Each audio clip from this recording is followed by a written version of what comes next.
And we're joined now by Glenn Antizzo, professor of political science at Mississippi College. He follows this political stuff quite a bit. Hey, Glenn, thanks for coming on. Thanks for having me.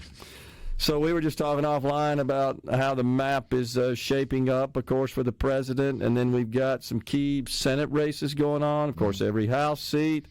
At this point, I think the map looks favorable to Republicans, and something I don't know that I have shared and just mentioned to you. I think you saw the same reports that the Democrats have apparently decided to withdraw their additional funding for the Harris campaign in North Carolina.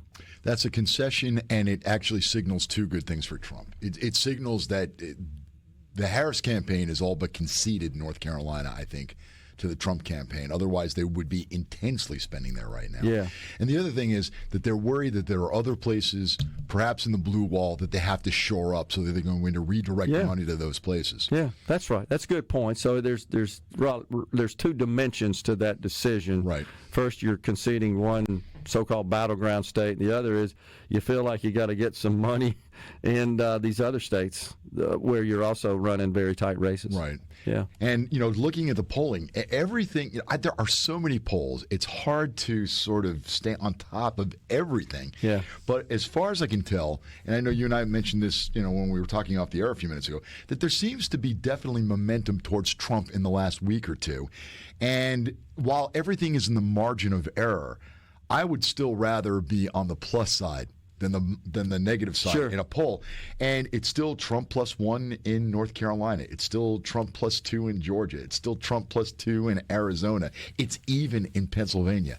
You got to like Trump's chances, and I still think, and I know a lot of pundits and a lot of people on the news are saying no, but I think that there still is a hidden Trump vote. When you are constantly calling people who support Trump garbage, Nazis, fascists, obviously nobody's is going to want to volunteer in a mixed setting that they're voting for Trump. I think that there is a hidden Trump vote out there. Yeah, I think you're probably right. A lot of folks just won't say it, I guess, or they're not responding to polls, and they're just not being talked to by even internally by the organizations. But at the end of the day, I think there's this perception that the average voter has that he's just more qualified for the office, that she's just not really exhibiting, I guess, the qualities they seek in a commander-in-chief. And I would also say is that her stock seems to have declined the more she is exposed. Yes, absolutely.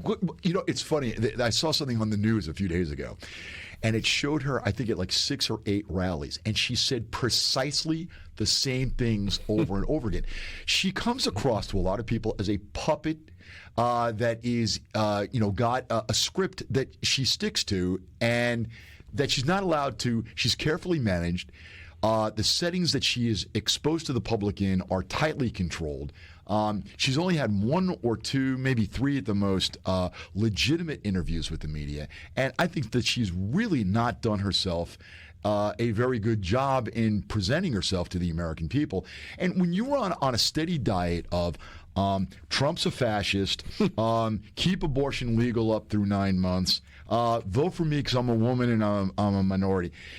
Look, at the end of the day, women, minorities, white men all have the same problems, and that is how far is their paycheck going to stretch? Can they afford the meals, and the roof over their head? Can they take the kids maybe on a trip to Disney World? And that all those things are rapidly leaving the American people. They're saying, she's saying that we've got inflation back down, and you do. But the problem is I got to live with the damage that the previous inflation that you had us go through is still hitting me with. Yeah. Yeah, I think a lot of that is just being overlooked, and there's just little to no focus coming from the Harris campaign on the issues which Americans in poll after poll say are their top priorities, which are inflation and the border, honestly. And then some of the solutions she's proposing. Look, I'm newly married. I got married a couple of years ago. My wife and I would like to buy our first house. And, of course, she's trying to aim at people like me and say, and if I win, I will give you $25,000 towards your down payment. First of all, it's my understanding that there's a tax credit, which means I would have to buy the house first Right, it's a credit. Right. And secondly, homeowners are going to raise the price $25,000 if they know that the government's giving me the money. I mean, none of this stuff works. She does not have the track record that the president has. The president has, President Trump, has a track record that the economy performed well. Had it not been for COVID, this would have been a very memorable presidency in terms of benefit to the American people economically. And you know, I got to give Trump a pass on, you know, some of the economic damage that was done because the economy was shut down and there was really no way around that at the time. And in order to keep money in people's pockets, you did have to give them at least that first stimulus check. Yeah. But you know, to just throw money in times when you don't have an emergency like that, which is apparently her solution to virtually everything, is going to drive inflation up and is not going to really cause anybody's problems at the end of the day. It may get us in a deeper hole. I'm also surprised that a lot of her campaign is talking about when she was a prosecutor. Madam, with all due respect, you were a U.S. Senator for, 4 years and a Vice President for 4 years. Do you have anything in that time period you'd like to brag about? Right. And I guess that's to maybe try to disassociate herself from prior comments of reimagining the police and setting up GoFundMe accounts for people who broke the law in the wake of the George Floyd scenario in Minnesota and all that sort of stuff. Right. And I guess maybe that's some way to, show a different side and a different set of views on that matter. But I agree. You would think you would be touting your experience and your accomplishments as the vice president and as a U.S. Senator. And it turns out she was one of the co-authors, along with Bernie Sanders, of the full-blown $35 trillion Green New Deal. Mm-hmm. And that doesn't come out a whole lot, but that's on the record. Yeah. And just going back to something we were talking about earlier, that touting of the Green New Deal, that may be something that will hurt her in Michigan. Yeah, so that's a good point. Huge factor. Yeah. Well, I think Trump has made a good point just promoting that message in Michigan that if she gets elected, you know, she wants to kill the auto industry here, which is obviously the largest industry in Michigan because of this push for EV mandates, right.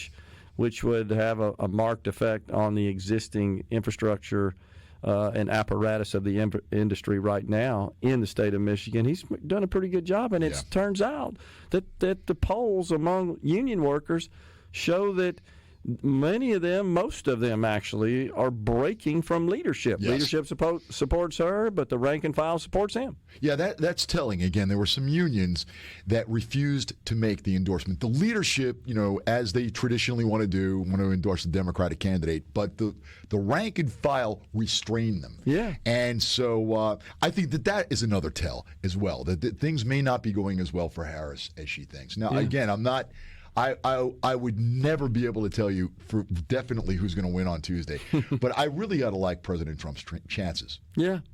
So do you think, we've been talking about this a little bit on the program, we had Lucian Smith on yesterday as well. Do you think, Glenn, let's just assume that Mr. Trump's going to prevail. Do the Democrats change their strategy? Do they pivot? Do they take some message from this, I guess, take away a message from this and say we got to change the way we do things here? You know, you would think the common sense would tell them to do that, but unfortunately I think that they are held captive for the most part by the far left of the party, and that they are unable to move forward for that reason. Mm-hmm. I mean, there were and just looking at the ticket itself sort of shows that a little bit. I think that the Harris campaign would be in much better position, not just in terms of nationally, but winning key states and retaining the blue wall had Josh Shapiro gotten the second slot. I totally agree. And unfortunately, they let the far left of the party dictate that. I'm not saying that all Democrats are this way, but there is definitely a strain within the party that would not want to go for him because he's Jewish. Yeah. And that's really sad. A shame because he looks like a really talented guy. He's an absolute great speaker. And to be honest with you, assuming she loses, clearly, in my opinion, he's the front runner in 2020. Oh, I would agree. And he will be formidable. Yeah. You know, it's interesting. Rhino, you remember this, 6 months ago, I came across a video of one of his speeches, and I said here on the show, this guy's impressive. I don't agree with his political philosophy and his policy positions, But this is a very articulate individual. Absolutely. That it would be formidable. I think he would have helped her considerably had he been named as her running mate. I would argue that Walz is actually dragging her down, having an opposite effect. Absolutely. I couldn't agree with you more on that. Okay.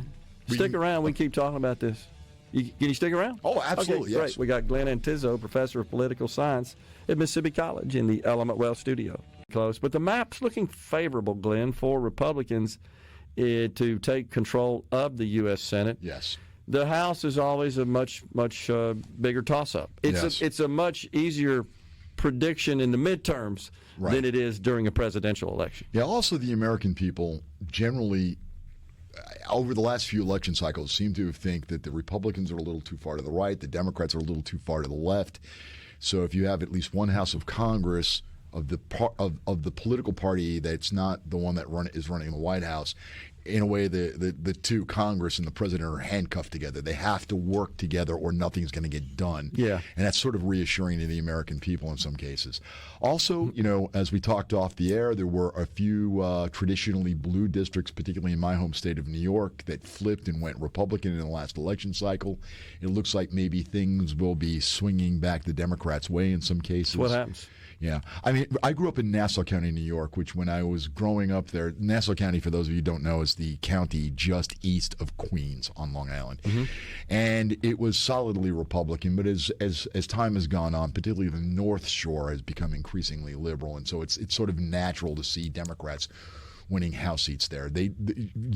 A number of those seats went Republican last time, but I think they're going to come back Democrat this time. Something I've thought about, Glenn, get your take on this, is that the House in this presidential cycle more difficult for the Republicans to maintain because they underperformed in the midterms. Mm-hmm.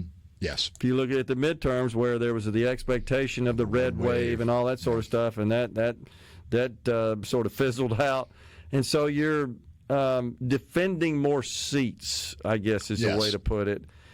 Because you didn't keep a lot of them that you thought you would, or flip in the midterms, and so the task is more difficult in this case. Yeah, and a lot of states also, and this is why the Senate will go one way and the House will go the other way. A lot of states, you have solidly Democratic districts, but the state itself overall is a bit more conservative, a bit more Republican. Yeah, people might even be surprised. In New York, pretty much everybody in New York that is liberal is concentrated in the New York City metro area. If you look at upstate New York, with the exception of a few pockets like Buffalo and Rochester, upstate New York is solidly red. I went to school in Ithaca, New York, and Ithaca is a pocket of like deep blue, maybe even green in terms of their politics, but around it, it's a sea of red. And I think a lot of states are like that, but they are not as heavily populated in the major city like New York is, where so that New York can determine, the city can determine the politics for the state. But I think in a lot of other places you have Democratic districts, but in a largely much more Republican state. And so in places like, for example, Wisconsin, where you do have some big cities like Madison and Milwaukee that may be Democrat. If you look at the state overall, it's a fairly conservative rural state. Right. Well, I can share that I had the same experience. I spent a lot of time in business in New York City and in upstate New York. I worked pretty hard for a while to attempt to acquire a company that was based in Albany but had locations across the Hudson Valley there. And honestly, their culture and their people and just kind of their way of doing business was more similar to my company here in Mississippi than companies I've seen in southern states. Yes. I was shocked by it, honestly. And it's completely different than New York City, but it's a state of, 20 million population, of which 8.5 million or so are concentrated in the city itself. In the city. Right, yeah. Yeah. But you're right. It's night and day between upstate New York and the city. In most of the land area of New York, honestly, is inhabited by Republican-leaning folks, except they're just highly concentrated and on top of each other in New York City. Exactly. It's interesting. Yeah, no, they're right about an hour west of where I went to school is a place called Steuben County. It's in the middle of upstate New York wine country. And that I cannot remember anywhere, even here in Mississippi, where I've seen as many Trump flags flying as I did when I was up there a few months ago. Yeah, it's interesting. It's just that we in this country, just the way the population has evolved, we tend to concentrate in big cities. Most of our population, if you look at a map, is just all stuck in these big cities on the coast specifically. Exactly, yeah. So, which is part of the reason why we still need an electoral college. That's exactly right. You know, you don't want the country being run by a tyranny of the majority of people living in a few East Coast and West Coast coastal cities, and that's it. And then the rest of us can just, live with it. Yeah, I totally agree.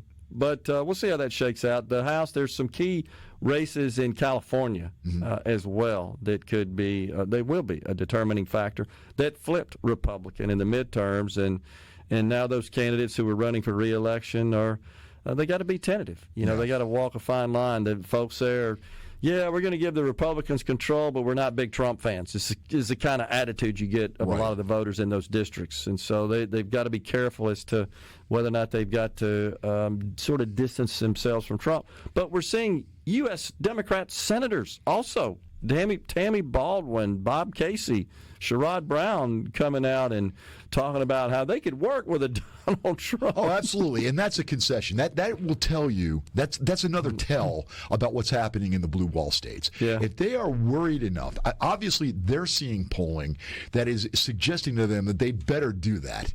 And if that's in fact the case, it may be a rough night for Kamala Harris. I'm not saying that it will be, but I'm just saying that these are a few tells that you can see that may indicate what's going to happen.